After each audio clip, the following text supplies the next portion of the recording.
안녕하세요. 반갑습니다. 먼저 지난 영상 슈퍼땡스 해주신 박윤님, 리치스톡님, 재웅님, 영아님, 위시무무님 정말 감사드립니다. 지난주 내내 기분 좋은 상승이 있었는데 오늘 역대급 폭락이 나오면서 시장을 보신 분들 다들 마음이 많이 안 좋을 것 같습니다. 그래서 일단 오늘 3월 3일 코스피 7% 하락해서 5,790포인트 되었고 외국인이 엄청난 매도 물량을 던졌는데 개인이 그 이상을 받아내는 그림이었습니다. 그래서 방산주, 그 다음 해운주, 석유화학 이런 특수한 섹터를 제외하면 대부분 큰 하락이 나왔고 특히 시가총액 상위 종목인 삼성전자, 하이닉스, 현대차 그동안 상승이 크게 나온 종목들이 더 큰 하락폭이 나온 것 같아요. 그리고 일단 현대차 잠정 영업실적 나왔는데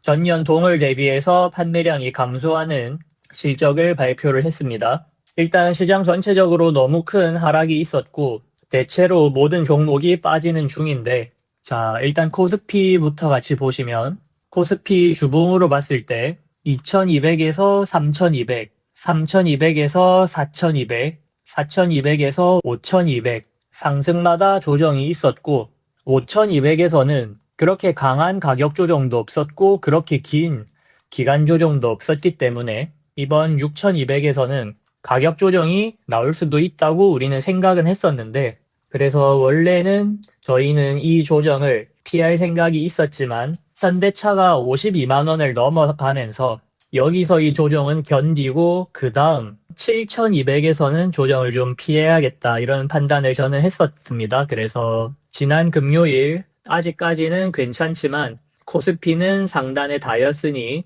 조정이 올 수 있다라고 영상을 올렸는데 그리고 주말간 이런 뉴스들이 나왔는데 이렇게까지 아픈 조정이 나올 줄은 몰랐고 이럴 거면 프리장에서 큰 하락이 없었을 때 정리를 했어야 되나 하는 생각이 들 정도로 굉장히 뼈아픈 조정을 겪고 있는 것 같습니다. 그래서 일단 저는 이 검정선과 이 검정선의 하프선부터 먼저 그어봤고요. 곧 오늘 하락폭이 7% 정도인데 저는 하프선을 열어두고 5% 정도는 더 코스피가 조정을 받을 거라고 저는 바라보고 홀딩을 하려고 합니다. 이번 하락에 뭐 크게 대응할 건 없는 것 같고 저는 이번 하락은 그대로 견디고 7200에서 물량을 좀 줄일 생각은 있고요. 채널 상단에 닿았고 그동안 상승폭이 있는 만큼 오늘 하락은 크게 느껴지지만 이렇게 큰 가격 조정의 경우 빠르게 가격 조정이 일어나고 생각보다 크게 생각보다 또 빠르게 반등하는 그림이 나오는 경우가 많으니까 지나보면 이런 조정은 또 잠깐이라 괜찮을 거라고 저는 생각을 합니다. 코스닥 같은 경우에는 하락은 4% 정도 하락이 나왔지만 여전히 이 검정선 위에 있으면서 이 흐름을 크게 깨진 않는 것 같아요. 오늘까지는. 아마 이 밑으로 내려가더라도 금방 상승 압력이 이렇게 생기면서 다시 이 검정선 근처로 저는 돌아오지 않을까 싶고요. 만약 이 검정선에서 내려간다면 코스닥은 좀 많이 힘들어질 것 같아요. 자, 삼성전자 같은 경우도 채널 상단에 다인 상태라 언제든지 조정이 나올 수 있는 상태였고 오늘 강하게 조정이 나와줬습니다. 이런 지정학적 리스크로 강하게 단기간에 가격 조정을 받아준다면 투자를 하는 입장에서도 이 정도 막 큰 상승폭을 어느 정도 덜어낼 수 있는 좋은 기회고 좋은 명분이기 때문에 마냥 나쁜 것만은 아니라는 생각은 있습니다. 이런 상황에 손바뀜이 좀 나와주고 해야 또 다음 상승이 이어질 수 있기 때문에 자, 현대차 같은 경우도 이 52만 원 다시 올라오면서 강한 출발이 있었고 이 하프선 역시도 강하게 뚫고 올라가서 빠르게 저는 74만 원까지 도달을 할 줄 알았는데 오늘 다시 하프선에 걸린 채로 마무리를 하게 되었는데 이 52만 원 선 위에 있는 동안은 저는 현대차는 크게 걱정할 필요는 없다고 생각이 되고요. 이번 리스크로 대부분의 종목이 큰 하락이 있었는데 이런 큰 하락으로 10%에 가까운 하락이 왔을 때 사람들은 몇몇 종목에 몰릴 거란 말이에요. 그러니까 모든 종목에 10%의 큰 하락이 나온다면 대부분의 사람들은 뭐 삼성전자나 하이닉스, 현대차 이 세 종목에 수급이 좀 몰릴 가능성이 높다고 생각하고, 그런 의미에서 이런 시총 상위 종목은 오히려 저는 더 기회가 될 수도 있다는 생각을 하기 때문에 이 52만원 위에서는 저는 크게 걱정 안 하셔도 된다, 그렇게 보고 있고요. 기아차 같은 경우에 이 19만원 선 다시 깨고 내려갔는데, 이 선 밑에서는 다시 이렇게 상승 압력이 작용할 거라고 저는 보고 있습니다. 현대차 우선주 같은 경우는 본주보다 오히려 더 큰 하락폭이 나오면서 저는 좀 타격이 큰 입장인데, 우선주 역시도 일단은 내일이 종가가 이 선 위에서라도 끝날 수 있으면 좋겠다고 생각을 하고 있고, 우선주 역시도 제가 뭐 별 대응을 할 생각은 없습니다.